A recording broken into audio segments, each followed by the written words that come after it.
Bismillahirrahmanirrahim. Nimerudi tena kuja kuzungumzia kuhusu mambo ya historia ya Waswahili, si kwa urefu, kwa ufupi tena, kwa sababu ni mengi ya kuzungumzwa na hatuwezi kuzungumza historia ya maelfu ya miaka kwa wakati mmoja. Lakini nimerudi makusudi hapa kwa nia ya kutaka kueleza mafupi ambao yamekuwa yakizungumzwa katika comment za kujibiwa ile video niliyotoa kumjibu mzee Mwakere kuhusu yale aliyoyazungumza. Madhumuni ya ile video ilikuwa ni kumjibu mzee Mwakere kule kusema ya kwamba yani Waswahili wamepatikana kwa kuzalikana baina ya kuoana Mwarabu na Mdigo. Nikataka kutoa hayo makosa. Na lile kutaja ya kwamba ni Wadigo delegation ndio ambao ilisaini kuipea Pwani iingie Kenya, ni katika kuelezea hayo ikiwa wewe ni muasili umetoka mahali ni kwenu, utakubali vipi useme ya kwamba utapatia watu wengine kwenu iwe yao ama wakutawali instead ya kwamba wewe mwenyewe ndiwe mtawala na iwe chini ya mikono yako. So I didn't understand that logic, na ndio sababu niliyoeleza si kwa sababu nyingine, ni kwa sababu ya kufahamisha ule uasili. Lakini zimekuja comment nyingi na mpaka mambo ya matukano na mengine, although hatuta focus na mambo ya matukano na mambo ya ambao hayana ushahidi na ya hasira ya wengine, instead ya kwamba watu waangalie ukweli na wapambane na ukweli. Wanatoka katika laini na waenda katika zile nafsi zao zinavowatuma wafikiria ama wafanye. Mimi tu nataka kueleza vitu viwili vitu vichache hapa. Kwa mfano, kuna wengine katika zile comment wanasema ya kwamba wanatuita sisi machotara, kusema sisi ni machotara, ni Waarabu tulipotoka Yemen na Oman. Machotara ni watu ambao wamezalikana baina ya kuoana kabila mbili. Sasa ikiwa watu walioana na makabila mbili ndio machotara, ilikuwaje tena mkubali ya kwa mzee Mwangira, Mwakere aite Waswahili waliozalikana baina ya Wadigo na Waarabu, si awaite wachotara? Kwa sababu hao ndio wachotara kulingana na kauli zenu. Lakini Waswahili ni Waswahili na walikuweko hapa kabla ya Mijikenda kuja hapa, kabla ya Waarabu kuja hapa, kabla ya yoyote yule. Aliyekuja pwani ya East African Coast alimkuta Mswahili yuko hapa tayari. Kama Afrika ni ya watu weusi kama mnavyosema nyinyi wengine, kama Afrika ni ya watu weusi, wengine wanatuambia kwamba Afrika ni ya watu weusi, sisi si wa Afrika, sisi ni mchanganyiko wa Arabu na wengine wanasema ni wanaharamu wa Waarabu wa mama zetu hatutaenda mbali sana kuelezea hayo. Kwa hivyo itakuwaje tena sisi ndio ndio Waswahili na ndio tuna Pwani? Haya yote yamekuja kwa njia ya matukano na madharau. Lakini tu mimi nataka kumuelezea ule anayesema hivyo, kwanza atuambie ya kwamba ikiwa Afrika ni ya watu weusi, ni nani yule aliyesema ya kwamba Afrika ni ya watu weusi? Ni Mungu ndiye aloelezea ama ni nani yule? Na ikiwa ni Mungu ndiye alielezea, je, nyinyi hamjihisi kwa kuwa mmetokana na kuzaliwa kwa Adamu na Hawa? Kwa sababu lazima iwe hivyo. Iwe hamkozaliwa na Adamu na Hawa ndio itakuwa Afrika ni ya watu weusi. Kwa sababu wanadamu wote wamezaliwa na Hawa na Adamu kupitia upande wa dini, kwa wale tunaoamini dini. Kwa dini yoyote ile unaoiamini, ikiwa ni Mkristo, ikiwa ni dini ya Kiyahudi, na ikiwa ni Muislamu. Ndivyo tunavyoamini. Na Adamu na Hawa walikuja wapi? Adamu aliteremshwa wapi hasa? Jiulizeni hilo swali. Alipoteremka Adamu ndipo sisi sote tulipotoka. Na uhalisia wa kihistoria inavyosemekana ni kwamba pale ilipo Al-Kaaba, Maka, ndipo Adamu alipoteremka, na Adamu ndiye alijenga ile Al-Kaaba kulingana na Qur'ani inavyozungumza. Ibrahimu alikuja akairenovate, lakini Al-Kaaba ilijengwa na Adamu.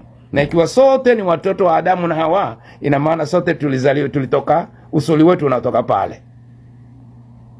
Sote usuli wetu unatoka pale katika ile sehemu. Kwa hivyo leo huwezi kudai ya kwamba wewe una Afrika, ama huo una ushahidi ya kwamba Afrika ni ya watu weusi. Njia ya pili, labda tuende kwa mambo ya evolution. Evolution inasema ya kwamba watu wote wanadamu wali-evolve East Africa.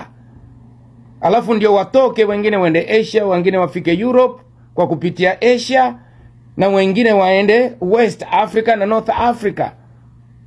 Na eventually kila ule alirudi East Africa alikuwa anarudi kutoka kule usuli wao ulipokuweko. Hiyo ni evolution. Whether unaamini evolution, sote tumetoka kumoja, na ikiwa unaamini dini, sote tumetoka kumoja. Aliyebora mahali zaidi ya mwingine ni ule aliyochangulia kwenda pale mahali mbele kuliko wengine. Hapo ndio tunarudi kwenye kitabu hiki cha Kenya Swahili Coast from the Roman Empire to 1888, ambacho kimeandikwa na Judy Eldrick. Hiki kinaelezea ya kwamba contact ya watu wa East Africa, contact ya Waswahili, historia yao baina ya wao na waliokuja kutoka nyuma huko ni miaka 1500, inaenda nyuma miaka 1500. Wa Romans walikuja na wakawakuta Wabajuni walipokuweko, na first central port of trade ilikuwa ni Burkavo. Hiyo ndiyo capital city ya Shungwaya. Sisingwaya, Shungwaya ndilo jina la asili. Na ndipo usuli wa Waswahili ulipotoka. Ni hapo Shungwaya. Mnanielewa? So 5,000 years tufanye hesabu. Ikiwa ni history ya Uislamu ni miaka 1446. Ikiwa ni history ya Ukristo ni miaka 2025. Compare na 5,000 years. Waswahili washakuwa hapo for 5,000 years kabla ya Uislamu, kabla ya Ukristo. Tunaelewana?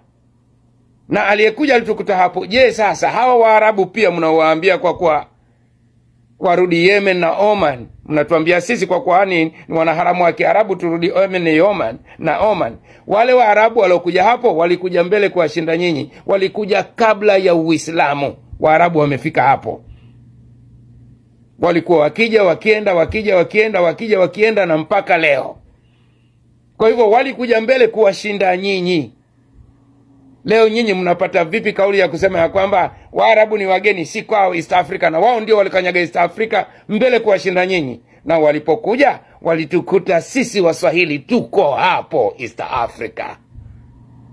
Huo ni ushahidi wa kihistoria. Mtu akitaka kuzungumza mazungumzo yake kwa hasira na ubishani, hiyo ni sawa, kuendelea na hayo. Lakini sisi tunaelezea historia na ushahidi wa historia. Na wewe kama uko na ushahidi wa historia, unaijua historia, tuelezee kwa ushahidi. Situkane ama kupiga makelele ama kuleta ubishani ambao hauna faida na hauna maana. Mbali na historia tunayojua sisi wenyewe tumepokea kwa wazee wetu, hizi ni historia zimeandikwa na watu wengine. Mewapatia kitabu kimoja tu, na viko vingi vingine vya kuelezea historia ya Mswahili. Nafikiri tumeelewana vizuri. Na nafikiria hapa sasa ndio tutapata mwisho wa hili fujo ambalo limekuweko katika ubishani wa kwamba hakukuweko Mswahili kabla ya kuja Mdigo na Mwarabu wakaoana. Ikiwa tunataka kuendelea na mazungumzo na conversation kuhusu hii historia, tuendeleeni kwa njia za civilized manner, kuelezana historia kwa ushahidi na kimapokezi na uandishi. Tunawapa na nyinyi mtupe kiwandishi. Mkitueleza tunawajibu kiwandishi na kihistoria, na sisi tukieleza mtujibu vile vile. Haya yalikuja katika kumjibu mzee Mwakere kulingana na yale aliyosema, si kwa sababu nyingine.